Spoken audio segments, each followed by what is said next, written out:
El sol rompe el horizonte como un hierro al rojo vivo sobre la tierra más antigua del mundo, y el aire ya arde antes del amanecer. Aquí, en un rincón olvidado del sur de Etiopía, el tiempo no avanza como en el resto del planeta.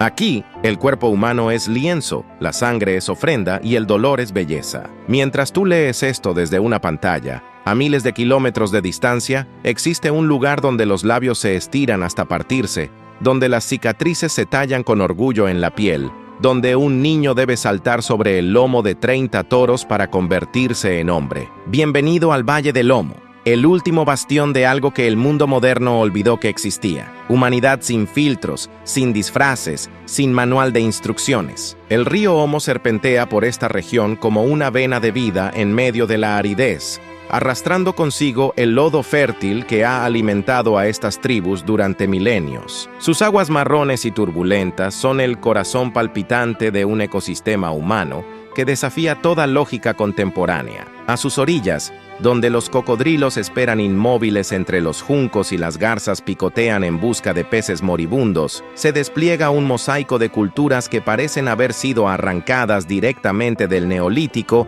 y plantadas en el siglo XXI. El calor aquí no es metafórico. Es una presencia física que te golpea desde el primer momento, un muro invisible que presiona contra tu pecho y te recuerda que la naturaleza nunca fue domesticada en este rincón del mundo. La tierra es roja como la sangre seca, agrietada como la piel de un anciano, y de ella brota una vida que se niega a rendirse. Los Mursi son quizás los más conocidos, pero conocerlos no significa comprenderlos. Las mujeres Mursi llevan en sus labios inferiores platos de arcilla del tamaño de un plato de comida, deformaciones que comienzan en la adolescencia cuando una niña tiene su primer periodo menstrual. El proceso es brutal en su simplicidad. Se hace un corte en el labio inferior, se inserta un pequeño disco de madera y mes tras mes, año tras año, el disco se reemplaza por uno más grande. La piel se estira, se desgarra, se cura, se estira de nuevo. El dolor es constante durante los primeros años. Algunas niñas pierden dientes en el proceso, arrancados deliberadamente para permitir que el plato encaje mejor. El resultado final es un labio que se extiende hasta 15 centímetros de diámetro, un plato de barro decorado con incisiones geométricas que cuelga pesadamente del rostro. Los antropólogos han debatido durante décadas el origen de esta práctica. Algunos dicen que surgió para hacer a las mujeres menos atractivas para los traficantes de esclavos que alguna vez merodearon estas tierras. Otros afirman que es simplemente belleza, una belleza que nosotros no podemos ni empezamos a comprender porque nuestros ojos fueron entrenados en revistas y pantallas. Para los Mursi, una mujer sin plato es como una mujer incompleta, una promesa no cumplida. El tamaño del plato determina el precio de la novia en ganado. Mientras más grande, más valiosa. Pero pregúntale a una mujer Mursi por qué lo hace y te dirá algo más simple. Porque así es como siempre ha sido. Porque es hermoso. Porque es quien es ella. Los hombres Mursi son guerreros en el sentido más literal de la palabra. Practican el donga, combates rituales con palos largos y pesados que pueden matar si impactan en el ángulo correcto. Los combates ocurren durante la estación seca, cuando las tensiones hierven bajo el sol implacable y los jóvenes necesitan probar su valor. Se pintan el cuerpo con ceniza blanca y carbón, transformándose en figuras fantasmales que danzan en círculos antes de lanzarse unos contra otros con una ferocidad que hace eco de batallas ancestrales. Los golpes resuenan como tambores contra la carne y el hueso. La sangre fluye libremente, tiñendo la ceniza blanca de rosa. Un golpe certero en la cabeza puede dejar a un hombre inconsciente en el polvo, rodeado por el griterío de cientos de espectadores. Algunos mueren. Es un riesgo aceptado, porque en el mundo Mursi, un hombre que no pelea es un hombre que no existe. La valentía no es una virtud, es una necesidad, y el cuerpo, con sus cicatrices y heridas, se convierte en el registro permanente de esa valentía. Pero los Mursi son solo una de las muchas piezas de este rompecabezas humano. Los Hammer viven al este del río Omo, en tierras ligeramente menos áridas donde el pastoreo de ganado es posible. Los Hammer tienen su propia prueba de masculinidad, y es quizás la más espectacular de todas las ceremonias que se practican en el valle. El salto del toro, el ukuli, es el momento definitorio en la vida de un joven Hammer. Antes de que pueda casarse, antes de que pueda poseer ganado, antes de que pueda ser considerado un hombre completo, debe completar este ritual. Se seleccionan entre 20 y 30 toros, los mejores del rebaño, y se alinean uno junto al otro, flanco contra flanco, sostenidos firmemente por hombres mayores. El joven debe correr sobre sus lomos desnudos, de un extremo al otro, 4 veces sin caer. Desnudo, untado con estiércol para la buena suerte, el iniciado se para frente a los animales mientras la comunidad entera observa. El primer salto siempre es el más difícil porque el miedo aún no ha sido conquistado. Los toros se agitan, sus músculos se tensan, sus cabezas se sacuden. Un paso en falso y caerás entre ellos, aplastado por cascos y cuernos. Pero el verdadero terror del ritual no recae sobre el joven, recae sobre las mujeres de su familia. Antes de que comience el salto, las hermanas, primas y tías del iniciado participan en su propia prueba de lealtad. Se presentan ante los Masa, hombres jóvenes que ya han completado el ritual y que ahora actúan como vigilantes ceremoniales. Las mujeres bailan, cantan y entonces exigen ser azotadas. Los Masa llevan varas largas y flexibles y con ellas golpean las espaldas desnudas de las mujeres con fuerza brutal. El sonido del impacto es como un disparo. La piel se abre. La sangre corre por la espalda en ríos carmesí. Las mujeres no gritan, no lloran, no piden que se detenga. En cambio, bailan más frenéticamente, piden más golpes, se burlan de los Masas y los golpes son demasiado suaves. Cuantas más cicatrices lleve una mujer en su espalda, mayor es su devoción hacia su hermano, mayor es su estatus dentro de la comunidad. Es amor expresado en heridas, es sacrificio hecho carne. Y cuando finalmente el joven corre sobre los toros, cuando completa los 4 recorridos sin caer, la celebración explota en una orgía de cerveza de sorgo, cantos y bailes que durarán hasta el amanecer. Ha nacido un hombre, y las cicatrices de sus hermanas son el testimonio permanente de ese nacimiento. Los Caros son menos numerosos, apenas 4,000 almas que se aferran a las orillas del Omo como náufragos a restos flotantes. Pero lo que les falta en números lo compensan en arte. Los Caros son los pintores corporales supremos del valle. Utilizan arcilla blanca, piedra caliza triturada, carbón vegetal, ocre amarillo y hierro rojo para transformar sus cuerpos en lienzos vivientes. Los diseños son infinitamente variados, pero siguen patrones establecidos, líneas que imitan el pelaje de la cebra, puntos que evocan el plumaje de las aves de Guinea, espirales y círculos que representan conceptos que solo ellos entienden completamente. Un hombre caro puede pasar horas preparándose para una ceremonia, usando espejos rotos y fragmentos de vidrio para asegurarse de que cada línea sea perfecta. Las mujeres se perforan y estiran los lóbulos de las orejas, insertando tapones de madera decorados con cuentas de colores brillantes que cuelgan casi hasta los hombros. El peinado de los hombres es una escultura en sí mismo. El cabello se amasa con arcilla roja y mantequilla hasta formar crestas duras que se extienden hacia atrás como cascos. Algunas veces insertan plumas de avestruz en estas crestas, convirtiéndose en híbridos de hombre y ave. Para los Caro, el cuerpo es un medio de comunicación más elocuente que las palabras. Un patrón particular puede indicar que un hombre ha matado un enemigo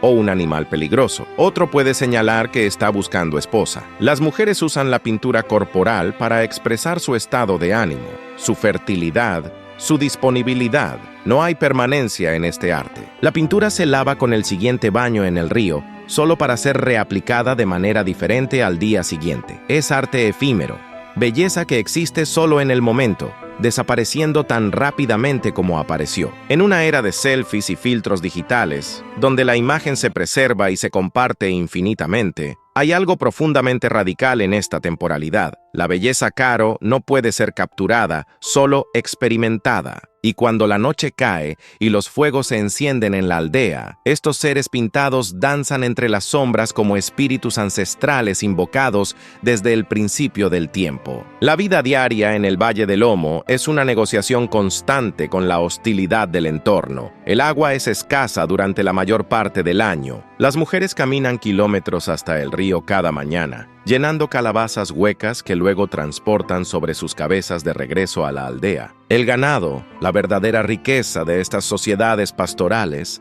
debe ser llevado a pastar en tierras cada vez más degradadas. Los hombres jóvenes pasan semanas en los campamentos de pastoreo, durmiendo bajo las estrellas, protegiéndose de leones y hienas con nada más que lanzas y fuego. La comida es monótona y a menudo insuficiente. Sorgo, maíz cuando hay suerte, leche mezclada con sangre extraída de las venas de las vacas vivas. La sangre se extrae haciendo un pequeño corte en la vena yugular del animal, permitiendo que fluya suficiente para llenar una calabaza y luego sellando la herida con estiércol caliente. La vaca sobrevive, continuando produciendo leche y eventualmente más terneros. Es una forma de ganadería sostenible que ha funcionado durante siglos, mucho antes de que la palabra sostenible entrara en el vocabulario académico. Las estructuras sociales son complejas y están estrictamente codificadas. La edad determina el estatus. Los ancianos toman todas las decisiones importantes, sentados bajo árboles de acacia mientras mastican tabaco y debaten durante horas sobre disputas de tierras, matrimonios y el movimiento del ganado. Las mujeres tienen sus propias jerarquías, su propia política, que se desarrolla en torno a pozos de agua y áreas de preparación de alimentos. Un hombre puede tener múltiples esposas si su ganado es suficiente para pagar el precio de cada novia. La primera esposa tiene autoridad sobre las demás, asignando tareas y mediando en disputas. Los niños crecen en una comunidad colectiva, donde todos los adultos tienen autoridad para corregir o enseñar. No hay escuelas en el sentido convencional. La educación es observación, imitación, participación gradual en tareas de complejidad creciente. Un niño aprende a pastorear cuidando primero las cabras, que son tontas y fáciles de manejar, luego las ovejas, y finalmente, cuando ha demostrado su competencia, se le confían las preciosas vacas. Pero este mundo está bajo asedio. El gobierno etíope ha construido enormes plantaciones de caña de azúcar a lo largo del río Omo, desviando agua que antes fluía libremente hacia los territorios tribales. Las represas hidroeléctricas río arriba han alterado los patrones de inundación que durante milenios fertilizaban las llanuras aluviales, haciendo posible la agricultura de subsistencia. Ahora las inundaciones son irregulares o no llegan en absoluto. Los campos se secan. El hambre se arrastra más cerca cada año. Los funcionarios del gobierno, hombres con uniformes y portapapeles, llegan en camiones Land Cruiser y hablan de reasentamiento, de modernización, de educación obligatoria. Ofrecen casas de bloques de cemento en aldeas planificadas, donde el agua corre de grifos y la electricidad alimenta bombillas desnudas. Algunos aceptan, atraídos por la promesa de una vida más fácil. Descubren rápidamente que las casas de cemento son hornos durante el día y que sin ganado, sin tierra, sin las habilidades que les dieron identidad, son indigentes en su propia tierra natal. Los niños son enviados a escuelas donde se les enseña en amárico, un idioma que no hablan, sobre historia que no es la suya, preparándolos para trabajos que no existen en esta región remota. El turismo ha traído otro tipo de invasión. Fotógrafos llegan desde Alemania, Japón, Estados Unidos, pagando sumas de dinero que para los estándares locales son astronómicas solo para tomar fotografías. Los Mursi han aprendido a monetizar sus platos labiales, posando con expresiones feroces por unos pocos birr. Es una transacción que deja un sabor amargo en todas las bocas. Los turistas obtienen sus fotografías exóticas para Instagram, validación digital de que han visitado el fin del mundo. Los Mursi obtienen dinero que se gasta rápidamente en azúcar y alcohol barato, productos de la modernidad que corroen la salud y la cohesión social. Algunos jóvenes ya no quieren participar en los rituales tradicionales, han visto teléfonos móviles y zapatillas Nike. Quieren esas cosas también, no quieren ser espectáculos ambulantes para extranjeros con cámaras. La identidad se convierte en mercancía, y una vez que algo se convierte en mercancía, comienza a perder su significado original. Sin embargo, la resistencia persiste. En aldeas más remotas, donde los caminos son intransitables y los turistas raros, las ceremonias continúan sin modificaciones, sin audiencias, sin pagos. Los ancianos aún transmiten historias que se remontan a generaciones que nadie puede contar. Historias de migraciones épicas, guerras olvidadas y acuerdos de paz sellados con intercambios de ganado. Las lenguas tribales, cada una tan diferente de la otra como el español lo es del chino, aún se hablan con fluidez por niños que nunca han oído una palabra de amárico o inglés. Las estrellas por la noche siguen siendo las mismas estrellas que guiaron a los antepasados, formando constelaciones con sus propios nombres, contando sus propias historias. El conocimiento ecológico acumulado durante milenios, qué plantas curan qué enfermedades, qué signos del cielo predicen lluvia, cómo leer las huellas de los animales en el polvo, este conocimiento aún pasa de abuelo a nieto en conversaciones susurradas junto al fuego. Existe una dignidad en estas personas que ninguna fotografía puede capturar completamente. Es la dignidad de aquellos que viven de acuerdo con sus propios términos, que no piden permiso al mundo exterior para ser quienes son. Una mujer mursi con su plato labial, su cuerpo marcado por el trabajo y el parto, caminando descalza sobre tierra que quema, lleva consigo una presencia que hace pequeñas nuestras ansiedades de primer mundo. Ella no se preocupa por su peso, su edad, si su ropa está de moda. Su valor no está determinado por algoritmos o me gusta. Está determinado por su habilidad para mantener viva a su familia en condiciones que matarían a la mayoría de nosotros en días.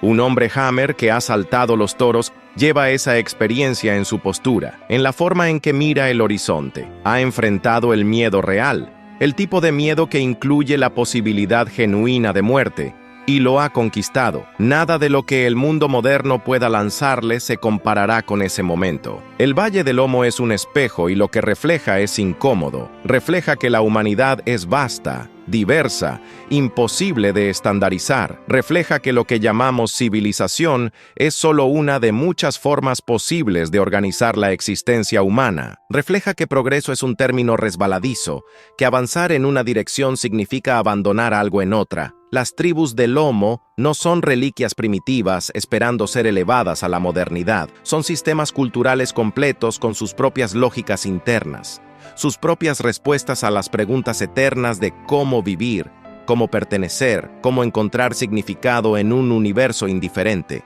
Sus respuestas son diferentes a las nuestras, a veces violentamente diferentes, pero eso no las hace menos válidas. Hay quienes argumentan que estas prácticas, los platos labiales, las escarificaciones, los azotes rituales, son formas de abuso que deben ser erradicadas. Hay quienes argumentan que cualquier interferencia es colonialismo disfrazado, la arrogancia occidental asumiendo nuevamente que sabe lo que es mejor para todos. La verdad probablemente yace en algún lugar incómodo entre estos extremos. Lo que es innegable es que estas culturas están en un punto de inflexión. La próxima generación será la que decida, y esa decisión no será tomada en vacío. Será influenciada por la presión del gobierno, por la atracción de la economía de dinero, por el acceso a la educación, por la exposición a través de los medios a formas alternativas de vida. Algunos elementos sobrevivirán, adaptados y modificados. Otros desaparecerán, convertidos en nada más que fotografías en libros de antropología